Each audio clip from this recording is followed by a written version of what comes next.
In the annals of American criminal history, few names resonate as strongly as Bonnie Parker and Clyde Barrow. Their tale of romance, crime, and rebellion against authority captivated the nation during the tumultuous years of the Great Depression. Bonnie and Clyde's story began in Texas in 1930. Bonnie, a vivacious waitress, and Clyde, a small-time criminal, met at a mutual friend's house.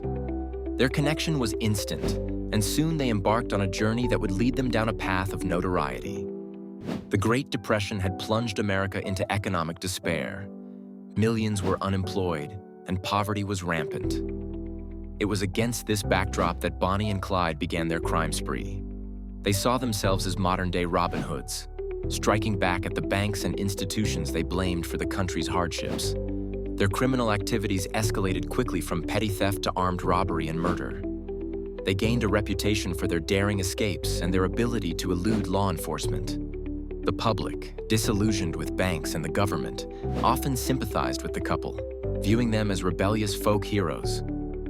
Bonnie and Clyde's gang, known as the Barrow Gang, included Clyde's brother Buck and his wife Blanche. They crisscrossed the central United States, robbing banks, stores, and gas stations. Their exploits were widely reported in newspapers, turning them into celebrities of sorts. However, the reality of their life on the run was far from glamorous.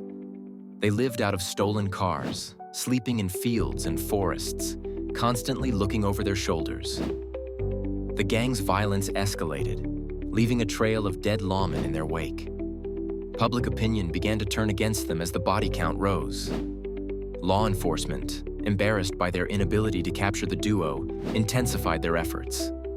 Former Texas Ranger Frank Hamer was brought out of retirement to lead the manhunt.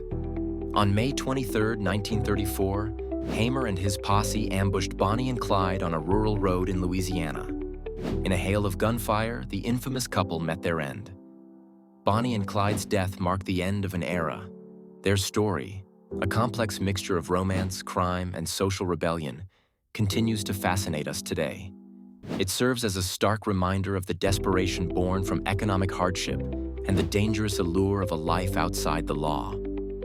In the end, Bonnie and Clyde's tale is not one of glory, but a cautionary one. It shows how difficult circumstances can lead people down dark paths and how the consequences of those choices can be fatal. Their legacy endures, not as heroes, but as symbols of a turbulent time in American history.